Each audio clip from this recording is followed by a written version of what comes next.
ନମସ୍କାର, ଆମର ଏହି ବିଶ୍ଳେଷଣକୁ ସ୍ୱାଗତ। ଆଜି ଆମେ ଏକ ଅତି ଅଦ୍ଭୁତ ଆଧ୍ୟାତ୍ମିକ ସ୍ଥାନ ବିଷୟରେ ଜାଣିବାକୁ ଯାଉଛେ, ଯାହା ହେଉଛି ପବିତ୍ର ତ୍ରିପୁରମାଲିନୀ ଶକ୍ତିପୀଠ।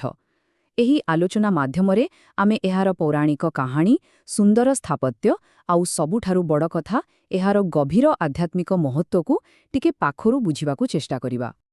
ଟିକେ ଭାବନ୍ତୁ ତ, ଗୋଟେ ଭୌତିକ ସ୍ଥାନ କେମିତି କାହାକୁ ତତ୍କାଳ ମୋକ୍ଷ ଦେଇପାରିବ?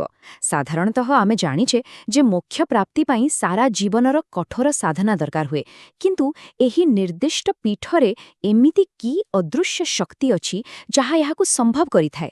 ବାସ୍ ଏହି ପ୍ରଶ୍ନର ଉତ୍ତର ହିଁ ଆମର ଆଜିର ମୂଳ ବିଷୟ। ତେବେ ଆଜି ଆମେ କ'ଣ ଆଲୋଚନା କରିବା?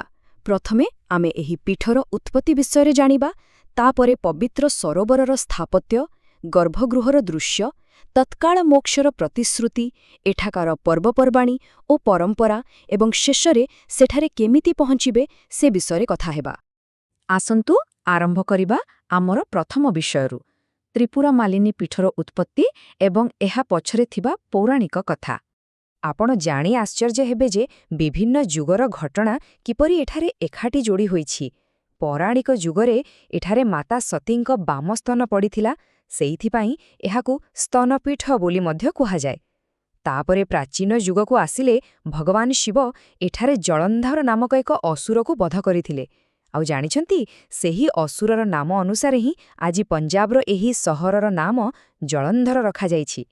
ଆଉ ଯଦି ବର୍ତ୍ତମାନର ମନ୍ଦିର କଥା କହିବା, ତେବେ କୁହାଯାଏ ଯେ ଏହି ବିଶାଳ ସଂରଚନା ପ୍ରାୟ 200 ବର୍ଷ ପୂର୍ବେ ନିର୍ମିତ ହୋଇଥିଲା। ଏବେ ଏହି ସ୍ଥାନର ସବୁଠାରୁ ଖାସ୍ କଥାଟି ଶୁଣନ୍ତୁ।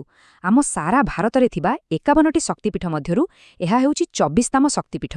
ଏଠାରେ ମାତାଙ୍କର ଦିବ୍ୟ ଶକ୍ତି ହେଉଛନ୍ତି ସ୍ୱୟଂ ତ୍ରିପୁରମାଲିନୀ ଏବଂ ତାଙ୍କୁ ସୁରକ୍ଷା ଦେଉଥିବା ଭୈରବଙ୍କର ନାମ ହେଉଛି ଭୀଷଣ। ଆଉ ଗୋଟେ କଥା, ଏହି ସ୍ଥାନର ପବିତ୍ରତା ଏତେ ଅଧିକ ଯେ ବଶିଷ୍ଠ, ବେଦବ୍ୟାସ ଏବଂ ମନୁଙ୍କ ପରି ମହାନ ପ୍ରାଚୀନ ଋଷିମାନେ ମଧ୍ୟ ଏଠାରେ ବସି କଠୋର ତପସ୍ୟା ଏବଂ ପୂଜା ଆରାଧନା କରିଥିଲେ। ଏବେ ଆମେ ଆମର ପରବର୍ତ୍ତୀ ବିଭାଗକୁ ଯିବା, ଯାହା ହେଉଛି ପବିତ୍ର ସରୋବରର ସ୍ଥାପତ୍ୟ ଏବଂ ସେହି ପବିତ୍ର ପଥର ଅନୁଭୂତି।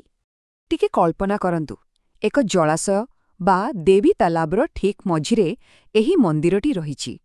ଭକ୍ତମାନଙ୍କୁ ମନ୍ଦିର ପର୍ଯ୍ୟନ୍ତ ଯିବାପାଇଁ ପାଣି ଉପରେ ପ୍ରାୟ 12 ମିଟର ଚଉଡ଼ାର ଏକ ସୁନ୍ଦର ରାସ୍ତା ନିର୍ମାଣ କରାଯାଇଛି। ଯେତେବେଳେ ଆପଣ ଏହି ରାସ୍ତା ଦେଇ ଯାଇ 12ଟି ପବିତ୍ର ପାହାଚ ଚଢ଼ିବେ, ତାପରେ ଯାଇ ସେହି ମୁଖ୍ୟ ମନ୍ଦିରର ବିଶାଳ ସୁବର୍ଣ୍ଣ ଶିଖର ତଳେ ପହଞ୍ଚିବେ।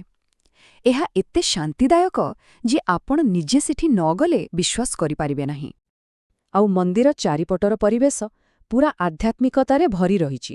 ମନ୍ଦିରର ପରିକ୍ରମା ପଥ ପ୍ରାୟ 400 ମିଟର ଅଞ୍ଚଳରେ ବ୍ୟାପିଛି।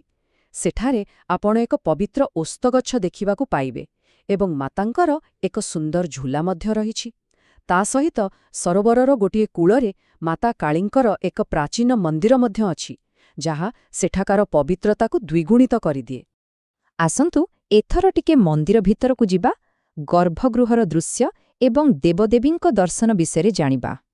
ଗର୍ଭଗୃହ ଭିତରେ ପ୍ରବେଶ କଲେ ଆପଣ ଦେଖିବେ ଯେ ସେଠାରେ କେବଳ ଗୋଟିଏ ନୁହେଁ, ବରଂ 3ଟି ଦିବ୍ୟ ମୂର୍ତ୍ତି ସ୍ଥାପିତ ହୋଇଛି।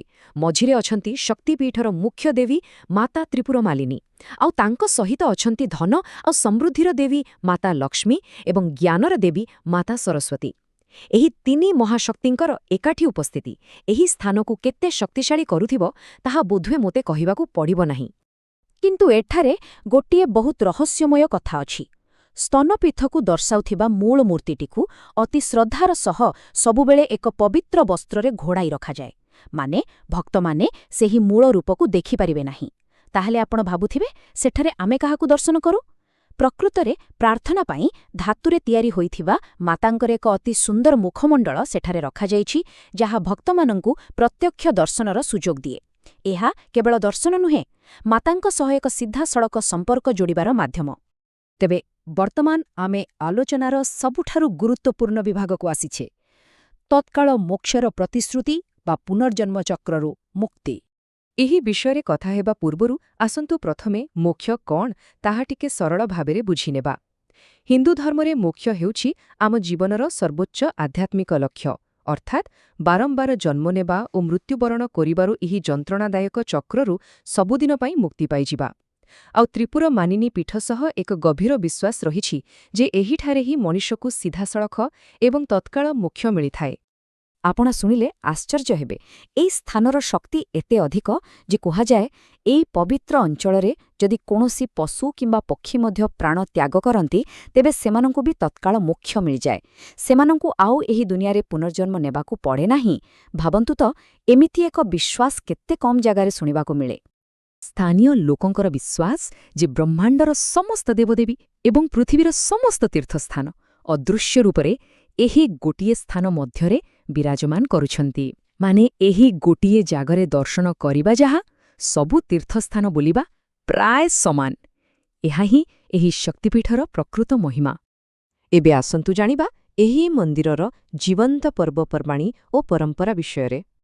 ଏମିତି ଦେଖିଲେ ମନ୍ଦିରରେ ପ୍ରତିଦିନ ଭକ୍ତମାନଙ୍କର ଭିଡ଼ ଲାଗି ରହେ, କିନ୍ତୁ ବିଶେଷ କରି ରବିବାର ଏବଂ ମଙ୍ଗଳବାର ଦିନ ଏଠାରେ ପ୍ରବଳ ଗହଳି ହୁଏ। ଆଉ ଯଦି ବାର୍ଷିକ ଉତ୍ସବ କଥା ଉଠେ ତେବେ ମହାଶିବରାତ୍ରି ଏବଂ ନବରାତ୍ରି ସମୟରେ ଏଠାକାର ପରିବେଶ ପୁରା ବଦଳିଯାଏ।